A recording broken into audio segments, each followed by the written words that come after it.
We have a lot of new followers that follow the Washington Commanders on this channel. It's draft time. That means it's time for a mock draft for the Washington Commanders. There's a player that I absolutely love their fit that I talked with some of their podcasters and radio guys a few days ago about. What would a mock draft look like if that player fell in their lap? Well, we're going to do a mock, and it just so happens he has done that. I'm Jeremy Greene of ESPN Radio Asheville, the Sportsocracy, and NFLDraft.net, and this is a 4-round mock draft for the Washington Commanders.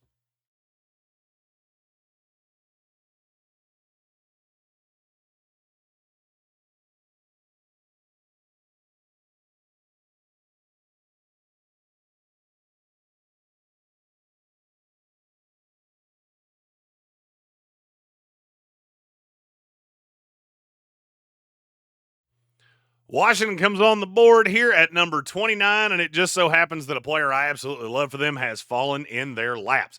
Jalon Walker, linebacker from Georgia, is right here and ready for the taking. Look, I don't love this kid. He's a little undersized. He doesn't really have a position, but Dan Quinn has had some success with Micah Parsons, a guy that I had a lot of the same qualms about. Jalon Walker is not an off-ball linebacker. He's just not. If that's what you're drafting him to be, then he should be a third-round pick. He can do that from time to time, but where he really shows what he can do is as a pass rusher. 83.6 pass rush grade last year at Georgia. Not great in coverage, but he's fine. It's about what a linebacker should be. Where he really lacks is against the run. That's where you have to hide him. So I need somebody like DQ that really shows an ability to take the raw athletic ability and mold the defense kind of around him. What makes me like Jalon Walker so much is that he's a missile in the pass game, and I look at the front for Washington with 3 basically converted defensive tackles that are playing in their odd man front. I want to use Jalon Walker's athleticism. He's not Micah Parsons 4.38 fast, but he's a 4.5 guy.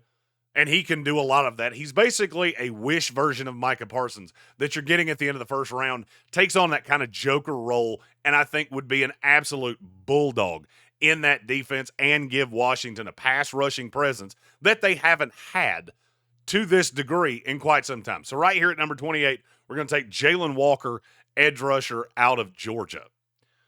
We have 2 more picks in this mock, 61 and 128, if I'm looking at my big board of positions that I would like to attack while I'm doing this for the Commanders. The biggest needs, I wanted an edge. I got that guy early. I still would like to address a cornerback.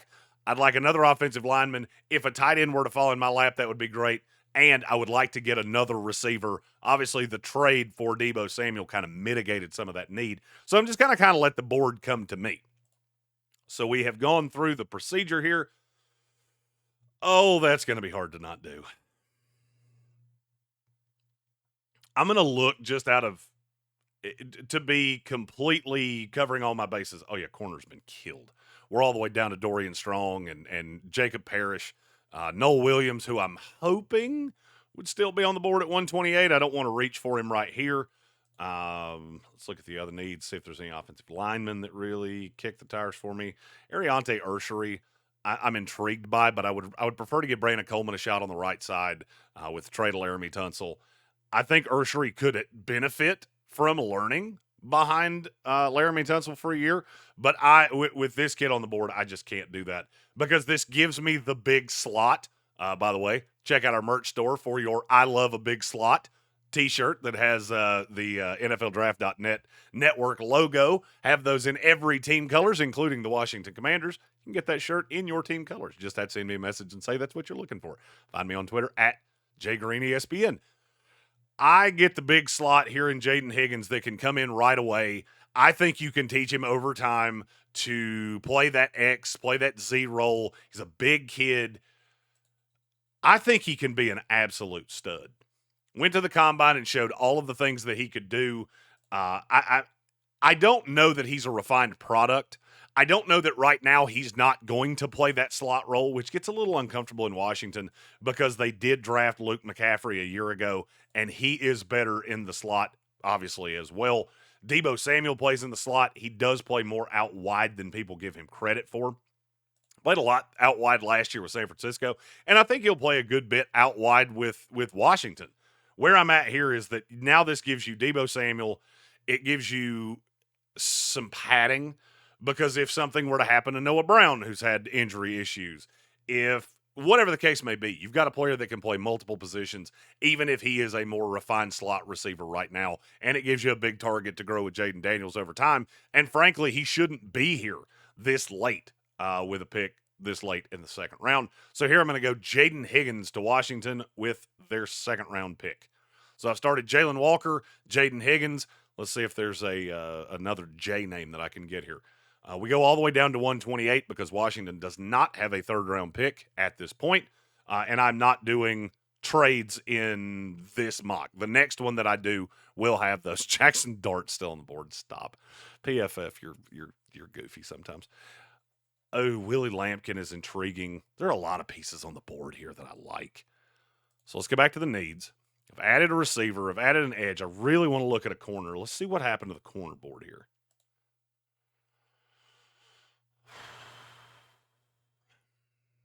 Zy Alexander is going to be hard for me to not take. It's hard for me to not take Q Robinson, too, even though I've already added a pass rusher. I love Q Robinson. He didn't play enough snaps at Alabama, but the raw talent on him, that kid could turn into an absolute dog. This is the beauty of a team like Washington that has really done such a good job of putting the roster together. If this was not a good team, I couldn't consider doubling up at edge rusher. I could not consider taking Q Robinson. The fact that they have done such a good job of that, that does bring it in, and Q Robinson's much higher on my board than he is on the PFF board. So here I'm considering Mitchell Evans, who I like a lot, but I think there's a good chance that I'll be able to get him the next round. Yeah, I'm going to have to take the corner because corner gets really gruesome for me after this. So I'm going to go Zy Alexander, cornerback out of LSU. Kid started at Southeast Louisiana. He was a really good baseball player. He was a 0-star recruit, played 3 years at South Louisiana, then 2 years at LSU. He's just a ball hawk. He's been really good. 13 interceptions across his career. I think he's a nice developmental piece. He is a little thin. Came in at the combine a little thinner than I expected him to be, a little shorter than I expected him to be too.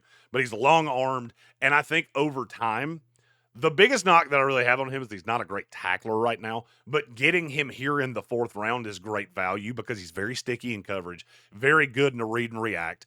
I think he has an upside that he could be somewhat similar to Deron Bland in how he played in Dallas, that he's just very opportunistic. He's not a lockdown corner. You're not going to get that at this point in the draft, but you pair him with Marshawn Lattimore, that allows you to move Mikey Sainristil back into the slot. You added Jonathan Jones, so now you're still multiple. I really like that. I'm curious to see what PFF will give me for a grade here when we spot all these things out. PFF loves to give me like D's. They're a lot like my teachers when I was in high school. They love giving me D's. Okay, wow. Holy shit, I got a B+. This is almost like when I got a B+ on a test in school. I just want to run home and show it to somebody. B+ here, they gave me a B for Jaylen Walker, which is dumb. To say that you could take a player that's that athletically gifted at 29 and get a B is insane to me. Jayden Higgins was an A. Zy Alexander was a B. Overall, a B+. I can very much get down with that. Commanders fans, I have to thank you from the bottom of my heart, all of you that watched my episode on Team 980 with Craig Campbell. Craig Campbell's a country singer. With Craig and Logan Paulson. First of all, I love those guys. They're absolute pros. I met Logan at the Combine. He wound up doing a podcast in my kitchen, in my Airbnb. We've been very good friends ever since. We talk a lot about the draft. I think he is a very, very smart guy. Commander fans, you're so lucky to have a group of guys between those two, Smoody, all the guys that do their content. It's really cool to see the synergy that they have between radio and podcast. And I'm really flattered that they have brought me into that mix to talk about the NFL draft. And I appreciate all of the wonderfully nice comments that you left on the videos. I have tried to respond to every one of them. I hope that I have. It just means a lot. I'm a big, somewhat redneck, and I say somewhat because I don't do any rednecky things, but damn, I sound like one.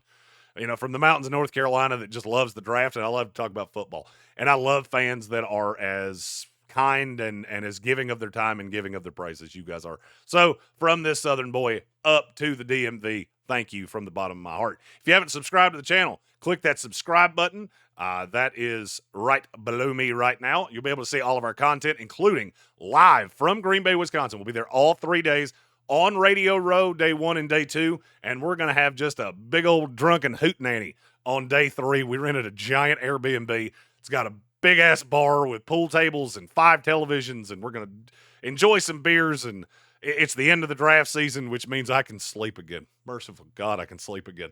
And I'm very excited about that. Like this video. If you liked this video, it really helps with the algorithm so that more Commander fans can see that. And if you want to see my interview with Craig and Logan with the Team 90 podcast and the work I've done with the Command Center with Logan and all of those guys, I will link that in the description of this video so that you can see those as well. Commander fans, you're becoming very quickly one of my favorite fan bases in the NFL. I may be a Jet fan, but it's a lot more fun to talk about a team with a quarterback, and that's you. I'm Jeremy Greene of ESPN Radio Asheville, the Sportsocracy, and NFL Draft.net, and this has been a 4-round mock draft for the Washington Commanders.